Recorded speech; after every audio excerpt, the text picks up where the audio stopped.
حضرت مقداد ابن معدی کرب رضی اللہ عنہ کہتے ہیں کہ رسول کریم صلی اللہ علیہ وسلم نے فرمایا، حق تعالیٰ کے ہاں شہید کے لیے 6 امتیازی انعامات ہیں۔ نمبر 1، اس کو پہلی مرتبہ میں ہی یعنی اس کے خون کا پہلا قطرہ گرتے ہی بخش دیا جاتا ہے۔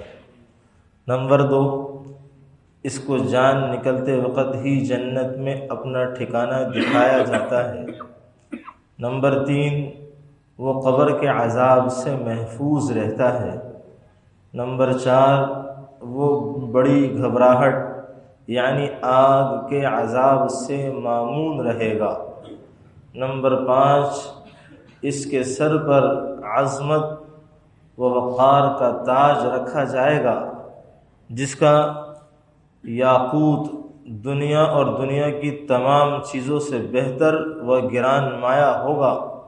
نمبر 6، اس کی زوجیت میں بڑی آنکھوں والی 72 حوریں دی جائیں گی، اور اس کے عزیز و اقربا میں سے 70 آدمیوں کے حق میں اس کی شفاعت قبول کی جائے گی۔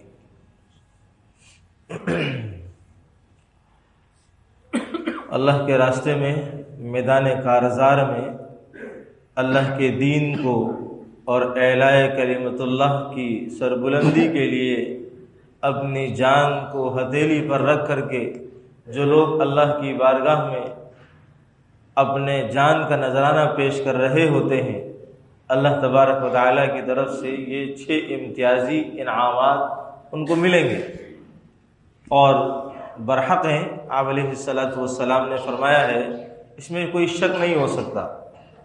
دوسری بات یہ ہے کہ مجھ سمیت ہر شخص نے اس دنیا سے جانا ہے، موت برحق ہے، اس سے چھٹکارا نجات تو ہے ہی نہیں۔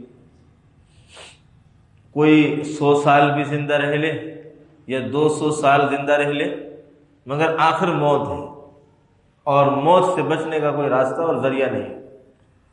تو اور موت کا وقت بھی متعین ہے، وقت سے پہلے موت آ نہیں سکتی۔ لا یستأخرون ساعۃ ولا یستقدمون، نہ 1 منٹ آگے ہوگی اور نہ 1 منٹ پیچھے ہوگی۔ موت بھی برحق ہے، مرنا بھی ضروری ہے، اس کے بغیر چارہ کار نہیں ہے۔ تو کیوں نہ اللہ سے یہ دعا مانگی جائے کہ اللہ شہادت کی موت عطا فرما۔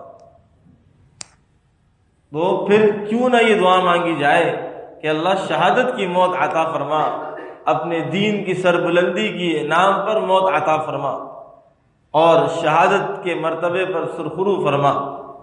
حضرت عمر رضی اللہ عنہ نے دعا مانگی کہ اللہ شہادت کی موت چاہتا ہوں مگر مدینے میں چاہتا ہوں، اللہ نے دی، شہادت کی موت بھی ملی، مدینے میں بھی ملی، اور روضہ رسول میں بھی مدفن ملا، اور مصلی رسول پر ملی، کتنی ساری چیزیں ملی۔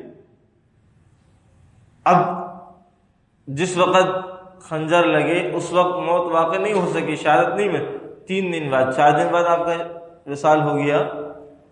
تو موت تو برحق ہے، وہ آنی ہی ہے۔ تو اللہ سے یہ دعا مانگنے میں کہ اللہ تو جب بھی موت دے تو شہادت کی موت دے، تاکہ شہادت کے کچھ مرتبے، کچھ امتیازی انعامات ہمیں حاصل ہو سکے۔